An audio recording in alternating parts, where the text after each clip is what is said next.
Ik koe aan het begin van de middag nog zo buiten staan. Dus wie het regenwetter er nog net. Maar het zou staan gewoon al eens kant op komen. En hoe we van de morgen petit sprutsen, wat damp over het veld, wat mist. Nog een prachtig gezicht weer trouwens. En het weer blij stil. En het bleun joet ik nog lang rustig. Maar het regenwetter moest nog komen en de wind zou ik nog sterker worden.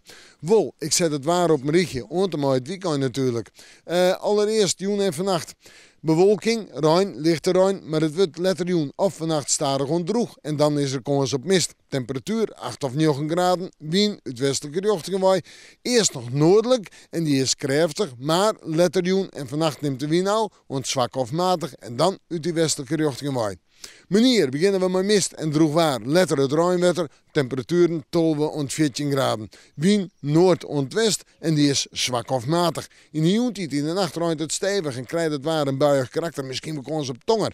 En dan terug naar het weekend. Sneeuw is nog een dag mooi uit een terug ruim. Maar in de middag al die droege perioden. Temperaturen 14 graden, kan ik wel eens een graadje heger worden.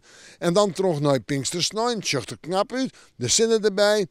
Flink wat zinnen, temperaturen, misschien wel 20 graden.